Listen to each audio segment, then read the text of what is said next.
9월이 되면서 성령의 계절이 창조의 계절로 바뀌었습니다. 하지만 우리에게 주신 하나님의 말씀은 지난주에 이어 계속해서 로마서입니다. 오늘 본문 말씀의 주제는 사랑입니다. 좀 더 구체적으로 말하면 이웃 사랑입니다. 여러분은 이웃 사랑하면 무엇이 떠오르십니까?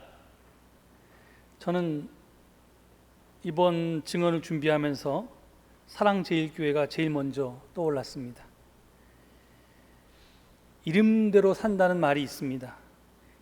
성명학이라고 하는 것이 있다는데, 성명도 학문이 되는지는 모르겠는데 하여튼 그것을 전공하는 사람들이 그렇게 주장합니다.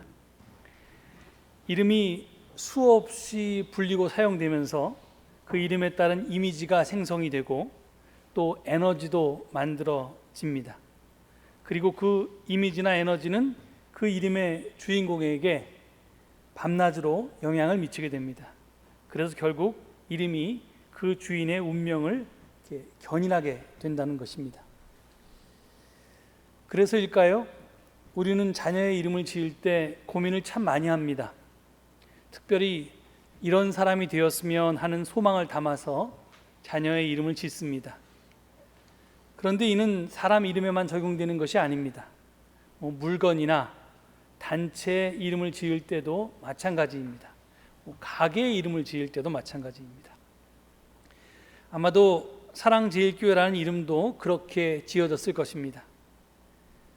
사랑을 제일의 가치로 삼는 교회, 사랑이 제일 많은 교회 등등의 소망을 담아서 교회 이름을 사랑제일교회라고 했을 것입니다. 그런데 현실을 보면 그 이름값을 하지 못하고 있습니다. 아니, 하지 못하는 정도가 아니라 자기 이름을 욕되게 하고 있습니다. 이번에 사랑제일교회발 코로나19 확산 사태가 벌어졌을 때 우리 국민은 이렇게 물었습니다. 어떻게 사랑을 최고의 가치로 여긴다는 기독교가 이웃을 사랑하지는 못할 망정 이웃에게 큰 피해를 주고 또 이웃을 파산하게 하고 심지어 죽음으로까지 내몰 수 있는가? 그러고도 사과하기는커녕 어쩌면 그렇게 뻔뻔스러울 수가 있는가? 국민들이 보기에 저들은 사랑 전달자가 아니었습니다. 그저 코로나 바이러스의 전파자일 뿐이었습니다. 그래서 그 이름도 사랑제일교회가 아니라 코로나 제일교회라고 바꿔 불러야 마땅할지도 모르겠습니다.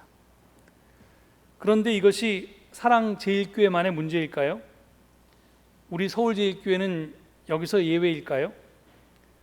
물론 코로나에 대해서는 당연히 우리는 사랑제일교회와 다릅니다.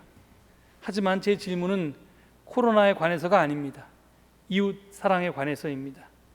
과연 우리는 이름값 하면서 살고 있습니까? 뉴스앤조이라고 하는 복음주의권 인터넷 신문이 있습니다. 최근에 그 대표인 강도연 대표가 교회 아닌 것들의 위기라는 제목으로 발행인의 글을 발표했습니다. 그 일부를 좀 길지만 여러분에게 소개해 드리고자 합니다. 정광훈 씨가 거칠어서 그렇지 그가 말하는 내용은 다 옳다고 하는 사람이 얼마나 많은지 모릅니다. 사랑의 교회 부목사라는 분은 소셜미디어를 통해 그런 주장을 하시더군요. 메시지가 옳으니 메신저를 공격하는 것이라고요. 이렇게 말하는 분들을 정통 대형교회 목사나 장로 중에서도 얼마든지 찾을 수 있습니다. 정광훈으로 표면화한 문제는 일부 극단적인 자들의 일탈이 아닙니다. 한국교회 전반에 퍼져 있는 문제입니다. 정광훈 씨의 막말이 문제라고요? 그 내용이 훨씬 더 큰 문제입니다. 거의 망상에 가까운 주장을 옹호하는 일부 주류 개신교와 정광훈은 한 쌍입니다. 정광훈을 통해 드러난 것은 한국교회 민낯일 뿐입니다. 대면 예배가 목숨과 같으니 이해해 달라는 교회의 모습에 사람들은 냉소를 보냅니다. 교회를 이해하지 못해서 그런 걸까요? 아닙니다. 오히려 그 반대입니다. 세상도 압니다. 교회의 본질은 하나님 사랑과 이웃 사랑이란 걸요. 한국 교회를 향해 도대체 이웃 사랑은 무엇인지 세상이 묻고 있습니다. 비상식적이고 망상에 가까운 이데올로기 논쟁을 벌이거나 특정 집단을 배제하며 힘을 과시하는 교회가 아닌 가장 낮은 곳에서 어두움을 밝혀내는 교회를 갈망하고 있습니다. 코로나 시대를 지나며 교회가 엄청난 변화를 겪으리라는데 이견이 없습니다. 철저한 이데올로기나 특정 집단에 반대하는 것으로 교회의 동력을 유지하는 시대는 끝났습니다. 화려한 건물이 아니라 이웃과의 소통과 사회를 향한 공감 능력이 좋은 교회를 판단하는 기준이 될 것입니다. 교회 위기라는 말이 있지만 역사적으로 교회가 위기에 빠진 적은 없습니다. 교회가 아닌 것들의 위기일 뿐입니다. 코로나 시대가 역설적으로 교회의 본질을 드러내고 있습니다. 교회 아닌 것들이 더 확실하게 드러나고 교회의 본질인 이웃 사랑과 하나님 사랑으로 돌아가는 운동이 일어나리라고 믿습니다. 그것이 우리가 고대하는 부흥입니다. 다행히 우리 곁에는 그런 교회가 많이 있습니다. 이 글을 읽으면서 우리 서울조일교회도 코로나 시대를 지나면서 드러날 교회의 본질에 충실한 그런 교회 가운데 한 교회가 되기를 간절히 소원했습니다. 이웃사랑과 관련해서 그 다음으로 떠오른 것은 의사였습니다.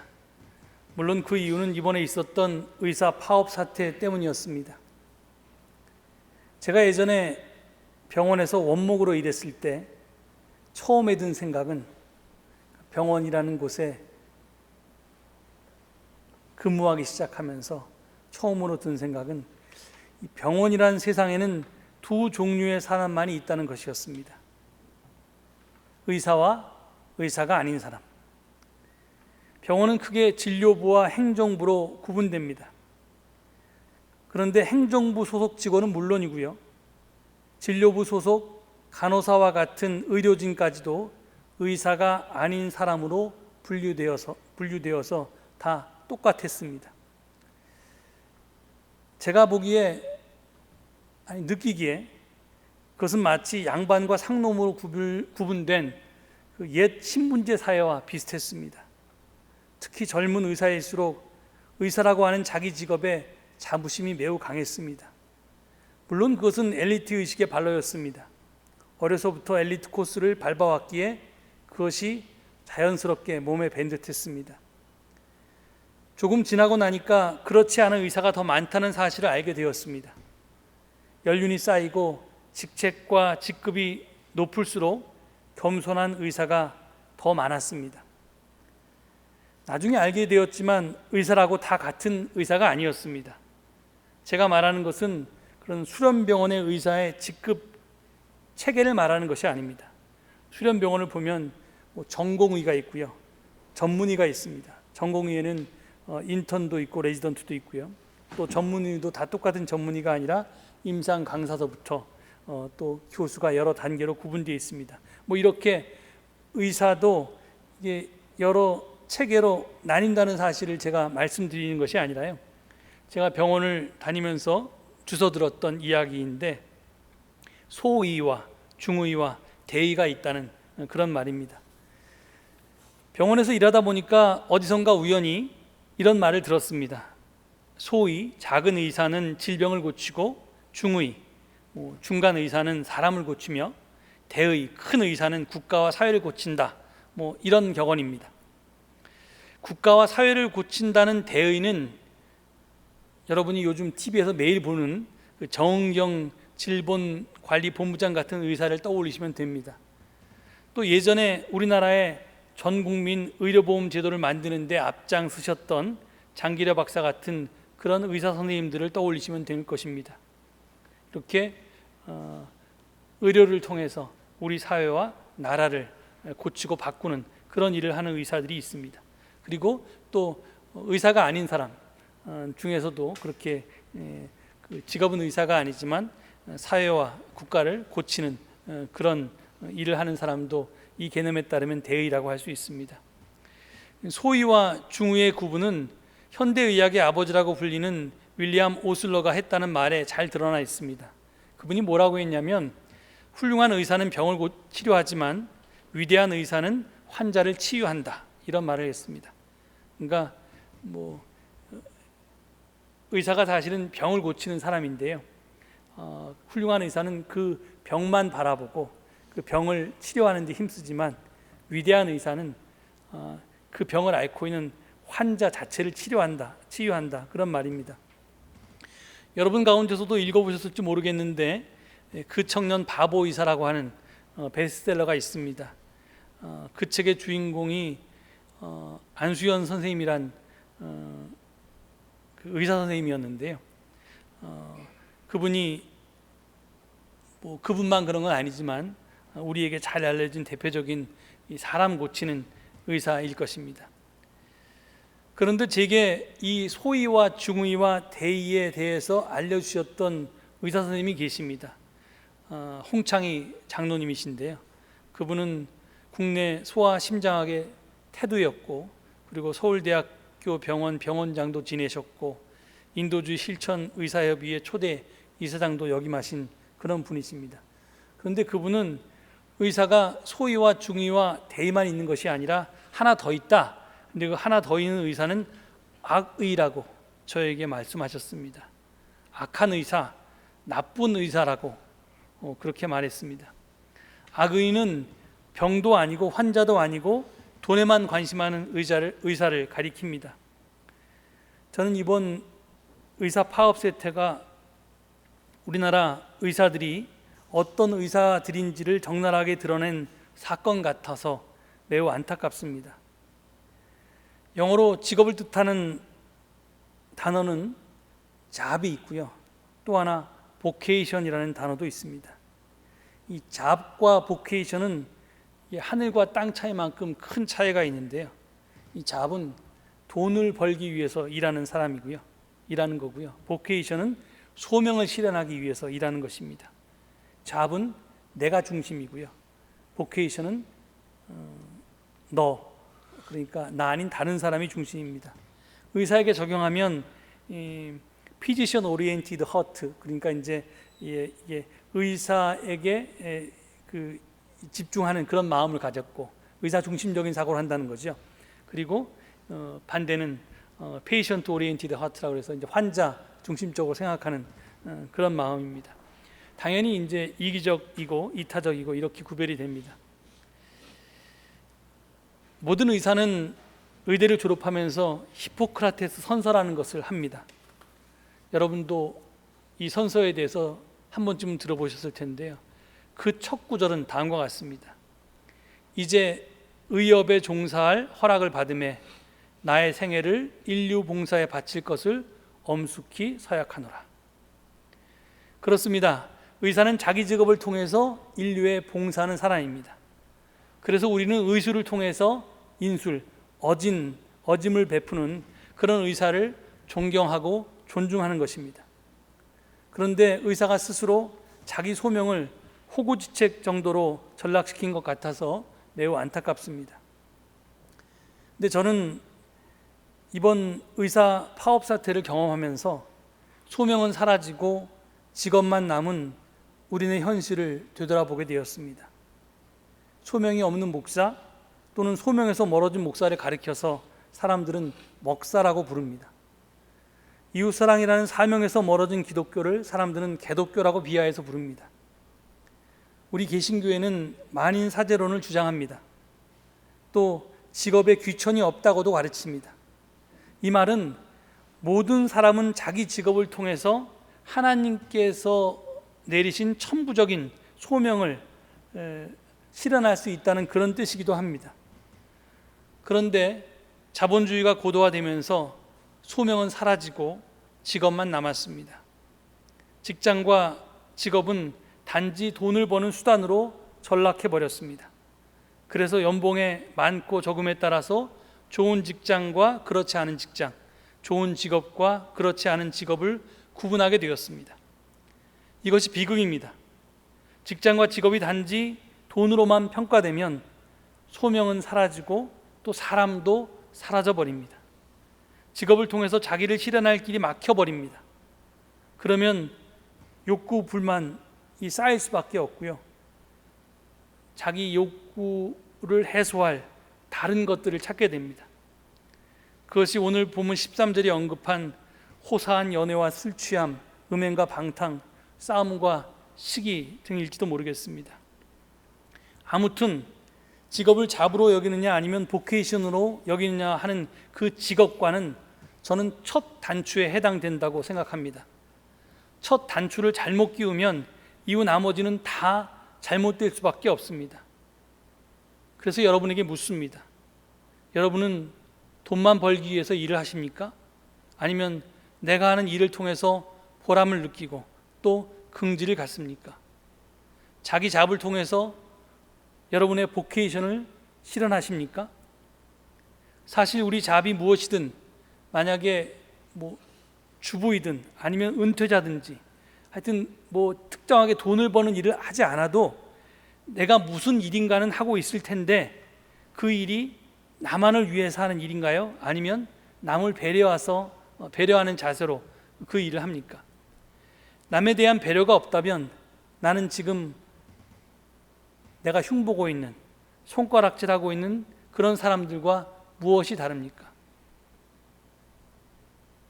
결국 문제는 무엇이 중심이냐에 달려 있습니다. 사랑제일교회 사태도 의사 파업 사태도 다 누가 중심에 있느냐가 문제입니다.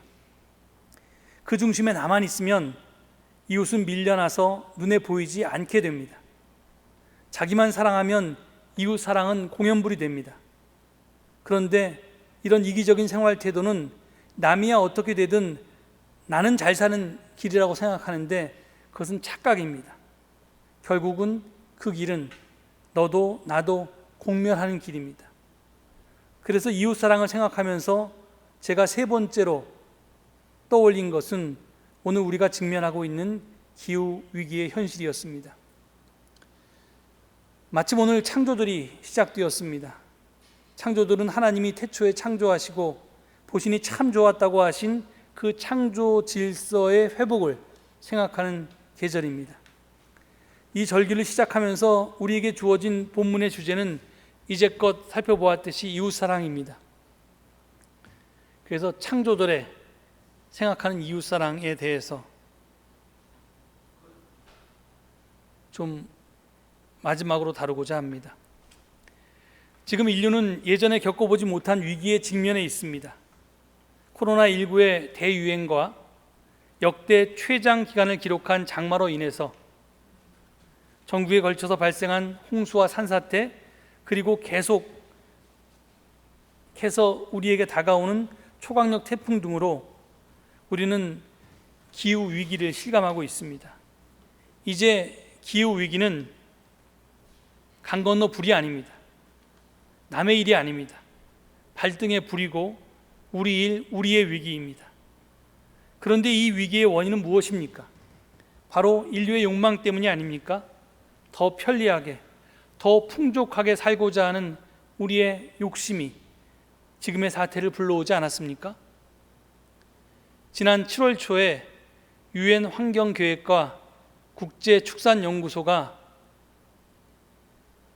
보고서를 하나 발표했습니다. 그 제목은 팬데믹 예방, 동물성 질병과 전염병 사이의 고리를 끊어내는 방법이었습니다. 이 보고서는 크게 두 가지 점에서 의의가 큽니다. 첫 번째로 최근 50년 동안 유행하고 있는 전염병의 약 75%가 동물에게서 옮겨온 전염병, 즉 인수공통전염병이라는 사실을 밝혔다는 것입니다. 둘째로 이렇게 동물에게서 옮겨온 전염병이 많아지게 된 가장 큰 원인은 다른 데 있는 것이 아니라 인류 자신에게 있다는 사실을 명확하게 지적했다는 것입니다. 인간이 공장식 대규모 농장과 축산을 비롯해서 다양한 방식으로 무분별하게 자연을 파괴한 결과 야생동물이 살 곳이 적어졌습니다. 그래서 인간과 야생동물과의 접촉이 더 많아지고 높아지게 되었습니다. 인간의 이익과 편리를 위해서 동물의 서식지를 파괴하자 인간과 동물의 접촉이 크게 늘었고 이로 인해서 동물 유래 전염병이 빈번하게 된 것입니다. 코로나19는 이런 동물 유래 전염병의 지극히 단편적인 일부일 뿐입니다.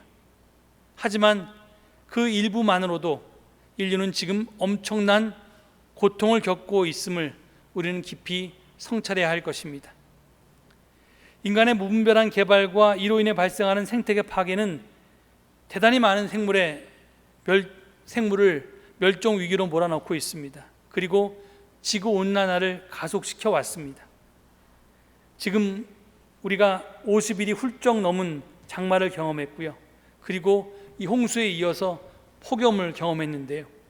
여기서 엿볼 수 있듯이 또 이 한반도를 강타하고 있는 기후 이변, 그리고 우리나라만이 아니라 호주나 미국이나 브라질 아마존 등에서 세계 각국에서 빈번해진 대형 산불과 그리고 영구적인 동토층의 해빙은 지구 온난화가 가져올 수 있는 결과 중 극히 일부일 뿐입니다.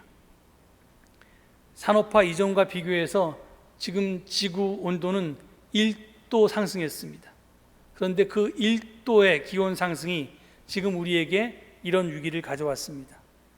근데 우리가 지금같이 계속 생활하면 2050년에는 3도씨 이상의 기온 상승이 예상된다고 학자들은 말합니다. 3도 하면 겨우 2도 지금보다 더 오르는 건데요. 이 작은 온도의 차이가, 온도의 상승이 지구를 새로운 균형 상태로 몰고 갈 것인데요. 이 새로운 균형 상태는 지구 생물의 95%를 멸종하게 만들 수 있을 만큼 치명적인 그런 균형입니다. 기후위기가 다가오는 속도는 우리 인간 문명이 자신을 성찰하는 속도보다 훨씬 빠릅니다. 이 속도가 기후변화를 기후위기로 고쳐 읽을 수밖에 없도록 만들고 있습니다. 이 위기는 지금 우리가 겪고 있는 것처럼 실로 심각합니다. 작년과 올해가 다르고요. 이제 올해와 내년이 다를 것입니다. 매년 해가 거듭할수록 우리는 이제껏 경험하지 못한 끔찍한 일들을 하나하나 경험하게 될 것입니다. 지금처럼 계속 살면 인류의 파멸은 뻔합니다. 그렇다면 우리는 어떻게 해야 할까요? 우리 아이들의 미래를 어떻게 보장해야 할까요?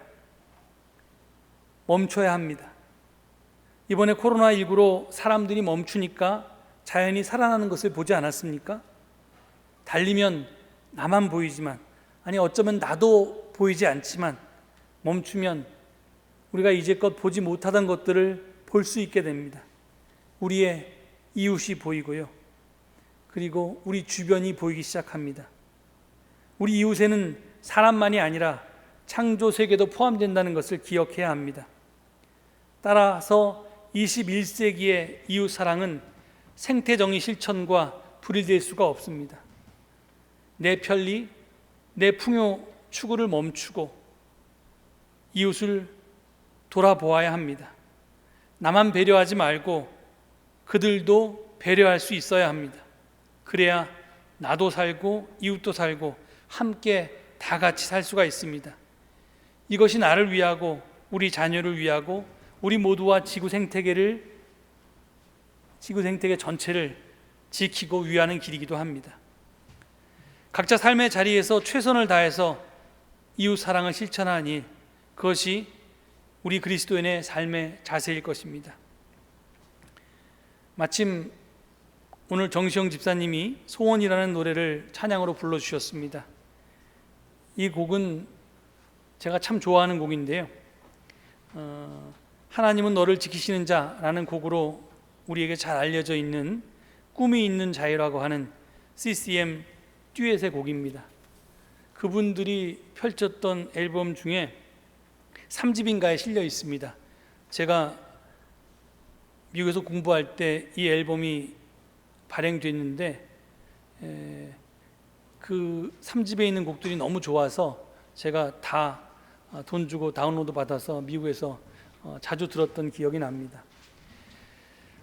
이 그룹은 곡도 참 좋지만 가사는 더 좋습니다. 왜 그런가 했더니 이 노래를 부르는 두 구성원 모두가 감리교 신학대학을 나온 목사님이셔서 그런 것 같습니다. 그래서 굉장히 신앙적으로 내용이 깊은 그런 가사를 쓰고 그 가사를 자기의 목소리에 담아서 신앙 고백적으로 그렇게 찬양을 합니다. 여러분이 아마 자막을 통해서 정시영 집사님이 노래를 부르실 때 가사를 보았을 텐데 제가 한번 다시 읽어드리고자 합니다. 삶의 작은 일에도 그 마음을 알기 원하네. 그 길, 그 좁은 길로 가기 원해. 나의 작음을 알고 그분의 크심을 알며 소망, 그 깊은 길로 가길 원하네. 저 높이 솟은 산이 되기보다 여기 오름직한 동산이 되길. 내가 가는 길만 비추기보다는 누군가의 길을 비춰준다면 내가 노래하듯이 또 내가 얘기하듯이 살길. 난 그렇게 죽길 원하네. 삶의 한 절이라도 그분을 닮기 원하네.